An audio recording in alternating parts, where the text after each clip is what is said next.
प्यारे बच्चों नमस्कार। कैसे हैं आप सभी? उम्मीद करते हैं आप लोग बहुत अच्छे होंगे और अच्छे से अपने एग्ज़ाम की तैयारी करते होंगे।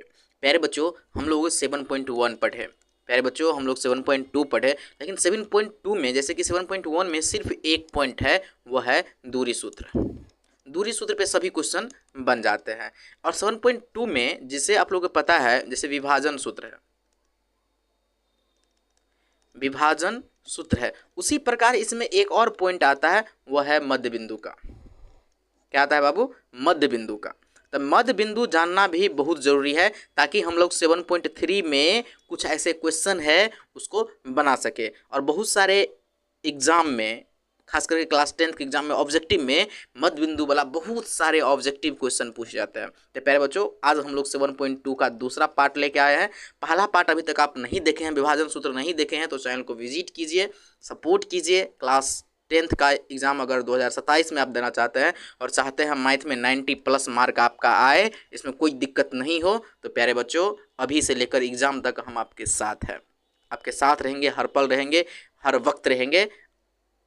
जैसे क्लास लेते हैं, जैसे आपको काम देते हैं वो काम करिए 100%। जहाँ आप तैयारी करते हैं, ट्यूशन वगैरह पढ़ते हैं, वहाँ अच्छे से पढ़ाई कीजिए।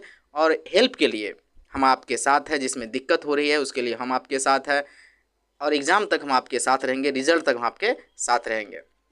चलिए, कोई भी बिंदु है, ये एक बिंदु लिए हुए, जैसे कि इसको P लिए हुए हैं, ये P है जिसका निर्देशांक जो है, कोऑर्डिनेट जो है x1 y1 है।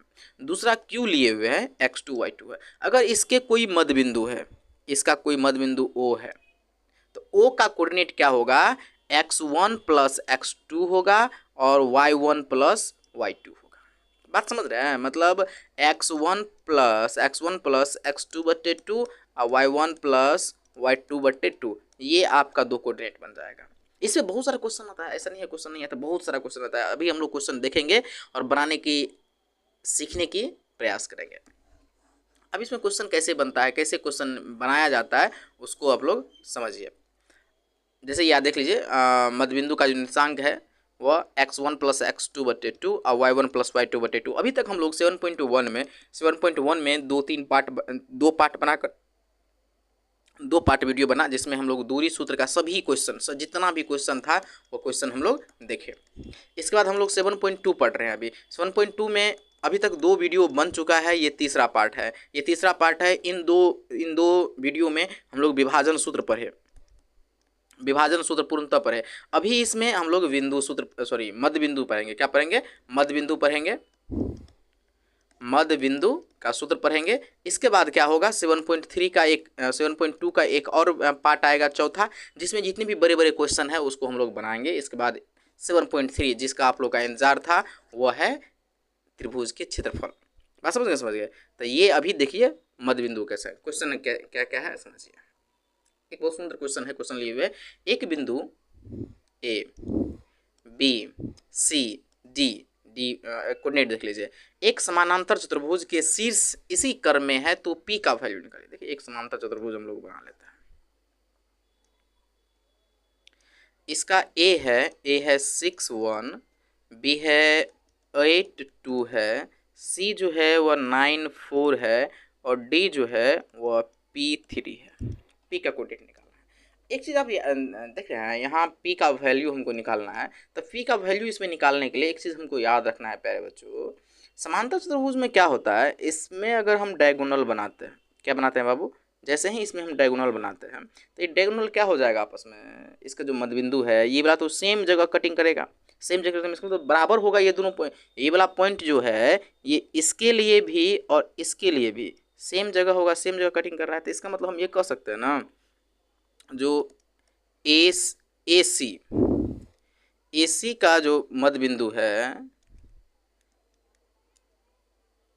AC का मध्य बिंदु बराबर यहाँ से B से लेकर D का मध्य बिंदु, BD का मध्य बिंदु।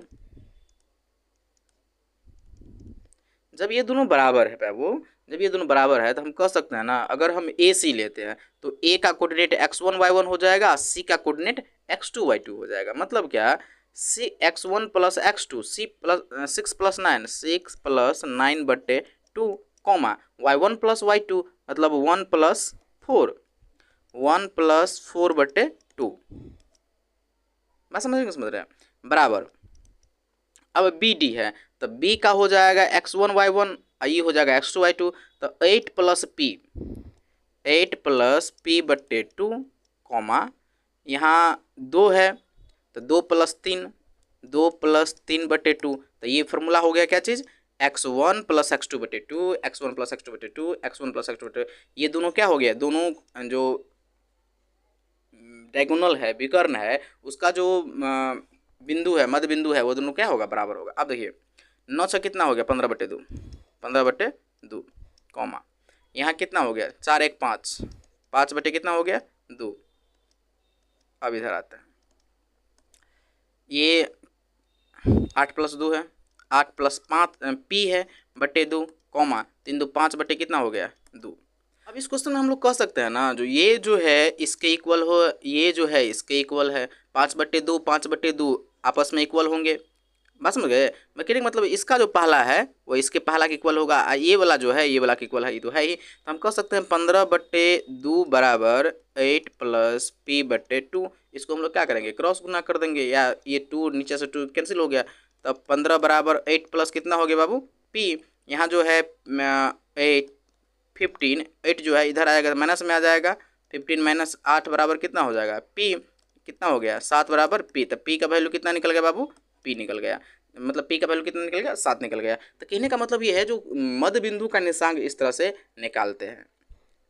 अगर हम कोई कोऑर्डिनेट लेते हैं कोई भी कोऑर्डिनेट लेते हैं जैसे कि ये है तो यहाँ ए है यहाँ अगर बी है और इसका निकालना है तो x1 प्लस x2 बटे 2 और y1 प्लस y2 बटे 2 तो इसका कोऑर्डिनेट निकल जाएगा। इस तरह से आप मध्य बिंदु का क्वेश्चन बना सकते हैं। नेक्स्ट वीडियो में हम लोग पढ़ेंगे 7.3 का क्वेश्चन। अगर आप अच्छे से कमेंट करते हैं और क्लास 10th और 12th के किसी भी चैप्टर से आपको अगर दिक्कत है समस्या है कोई टॉपिक से आपको समस्या है तो प्लीज़ वो कमेंट कीजिए निश्चित करके उस पर एक डिटेल वीडियो बनाएंगे। बहुत बहुत धन्यवाद।